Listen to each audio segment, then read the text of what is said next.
Hello guys! I-share ko kung paano gumawa ng Oreo cheesecake at ang lahat ng ingredients ay makikita nyo sa description box. Sa pag-uumpisa ay i-crush ang Oreo cookies gamit ang food processor hanggang maging pinong-pino ito. Kung pinong-pino na ang Oreos ay i-transfer ito sa mixing bowl.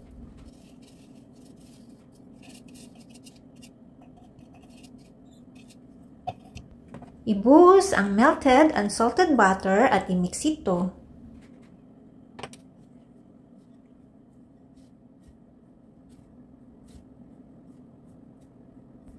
After mixing ay ilagay ang crushed Oreo mixture sa springform pan na may acetate cake color.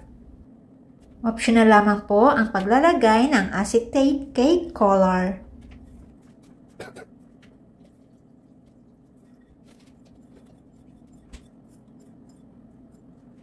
Pag nailagay na lahat ng crushed Oreo mixture sa pan, ay pantayin ito.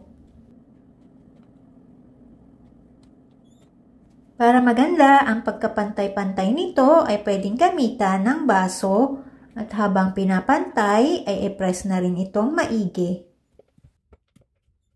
At pagkatapos itong pantayin, ay iset aside muna ito, ilagay sa fridge habang ginagawa ang cream mixture. Sa mixing bowl na may cream cheese ay ibit ito hanggang lumambot gamit ang hand mixer.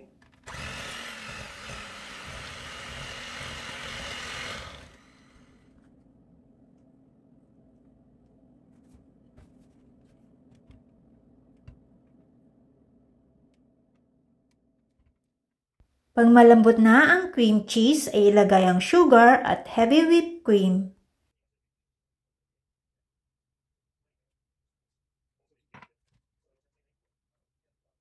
Muli itong ibit hanggang maging stiffy.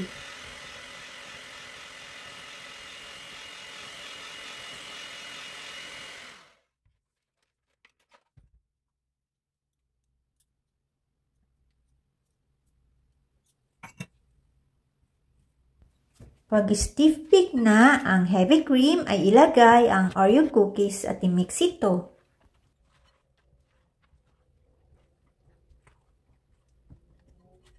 After mixing ay ilagay ang cream mixture sa pan na may Oreo mixture.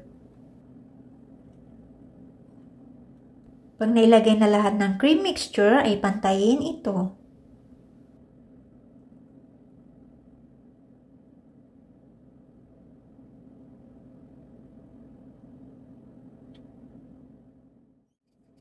Pagkatapos pantayin ang cream mixture ay pwedeng maglagay ng crushed Oreo sa ibabaw nito.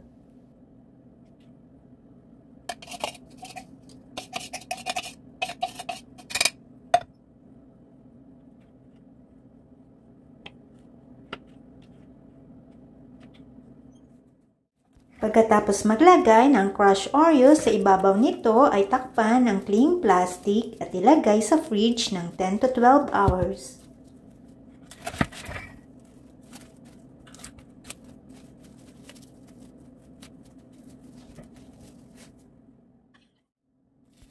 Pagkaraan ng 12 hours ay tanggalin ang cling plastic sa springform pan.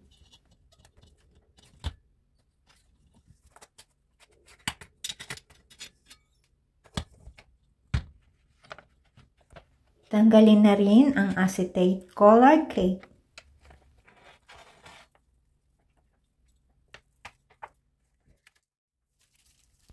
Ito ay optional lamang po, pwedeng maglagay ng whipped topping sa ibabaw nito.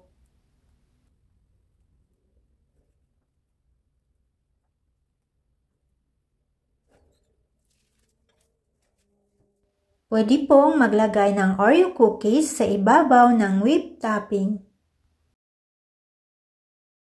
Optional lamang din po ito. Pwede na po itong iserve at pwedeng gamitin na cake sa mga okasyon gaya ng birthday. Malaking tipid po ito kung ito po ang gagamitin ninyo. Leave all your worries with Him because He cares for you.